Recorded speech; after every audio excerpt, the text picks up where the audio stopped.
Burnout. Apa sih burnout itu? Kok kayaknya lagi ramai dibicarakan ya? Bahkan berdasarkan data PubMed, tercatat hingga saat ini sudah ada lebih dari 7.200 publikasi yang membahas tentang burnout. Bahkan hasil dari penelitian yang dilakukan oleh tim peneliti dari Program Studi Magister Kedokteran Kerja Fakultas Kedokteran Universitas Indonesia pada tahun 2020 lalu menunjukkan fakta bahwa sebanyak 83% tenaga kesehatan di Indonesia telah mengalami burnout syndrome pada derajat sedang dan berat, yang secara psikologis sudah berisiko mengganggu kualitas hidup dan produktivitas kerja dalam pelayanan kesehatan. Jadi apa sih sebenarnya burnout itu? Dan mengapa hal itu bisa terjadi?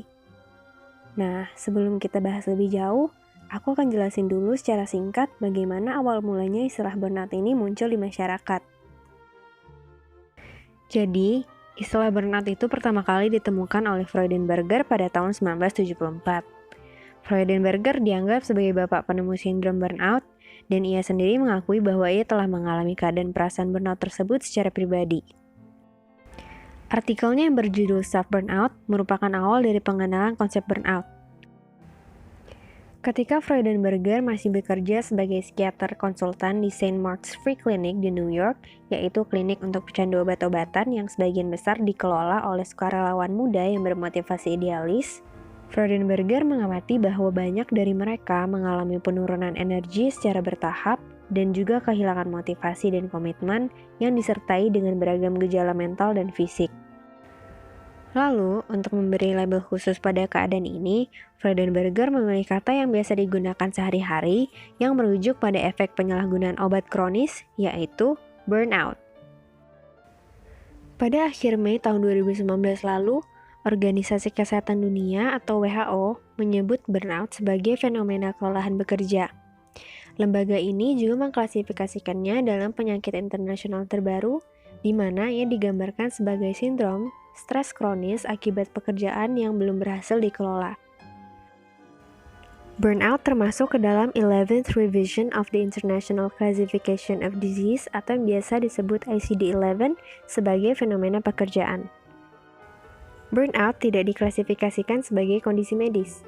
Hal ini dijelaskan dalam bab faktor yang mempengaruhi status kesehatan atau kontak dengan layanan kesehatan yang mencakup alasan orang menghubungi layanan kesehatan tetapi tidak diklasifikasikan sebagai penyakit ataupun kondisi kesehatan.